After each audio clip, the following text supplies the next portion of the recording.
जब कर्म बुरे होंगे तो नरक में भी जाना पड़ेगा, फिर अलग अलग योनियों में भी जाना पड़ेगा। कभी मगरमच्छ, कभी मछली, कभी कबूतर, कभी तोता, कभी काग, कभी बाज, कभी पेड़, कभी पहाड़, कभी घास, न जाने क्या क्या बनना पड़ता है। अभी तो हमको लगता है ये सब व्यर्थ की बात है, ये तब तक लगता है ना जब तक हम अपनी मनमानी मनुष्य जीवन में चला रहे हैं। लेकिन जब भगवान का संविधान हम पर लागू होता है तो फिर झेलना ही पड़ता है, कोई सेकंड ऑप्शन नहीं होता है, कोई ऑप्शन नहीं। जैसे चोर जब तक मानता नहीं है पुलिस की बात को, जब तक पुलिस के हत्थे न चढ़ जाए तब तक वो अपने आप को मास्टर समझता है। अरे मेरा क्या बिगाड़ेगी पुलिस, मुझे पकड़ नहीं सकती। क्या वो क्या कहता है वो,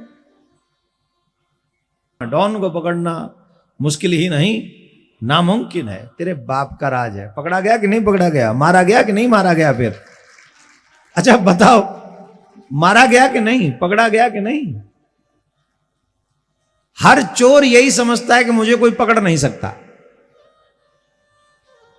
हर चोर यही समझ, हर पापी यही समझता है मेरा क्या बिगड़ेगा। लेकिन सच यह है कि जिस दिन भगवान के हत्थे चढ़ते हैं, काल के हत्थे चढ़ते हैं, तब तक पकड़ना भी आसान है और दूंचना भी आसान है, ठोकना भी आसान है, नरक भेजना भी आसान है।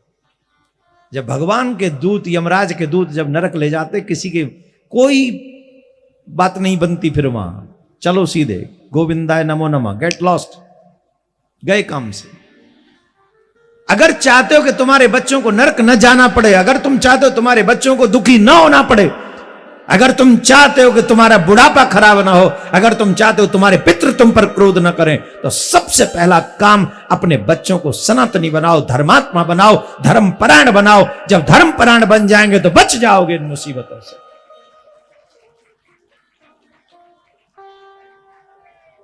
अधर्मी आदमी तुम्हें भी दुख देगा, खुद भी दुखी होगा और पितरों को भी दुख देगा। इसलिए बच्चों को बचपन से धर्म का पाठ पढ़ाओ। कब से? बचपन से। यहां छोटे छोटे बच्चे आ रहे हैं। मैंने कितने लोगों के मुख से सुना है कि आपकी कथा सुनकर हमने मांस खाना, मछली खाना सब छोड़ दिया। कितने लोगों ने अपने मुंह से कहा, हमने कोई पुश नहीं किया कि बोलो बोलो बोलो। हम किसको बोलेंगे? कथा करने आते हैं, कथा करके चले जाते हैं, भैया हमारा क्या है। और यहां पर भी जो लोग बैठे हैं उनमें से भी 2-4 लोग तो सुधरे ही होंगे कथा सुन के। सुधरा है कोई? देखो माता जी हाथ उठा रही हैं 2-4।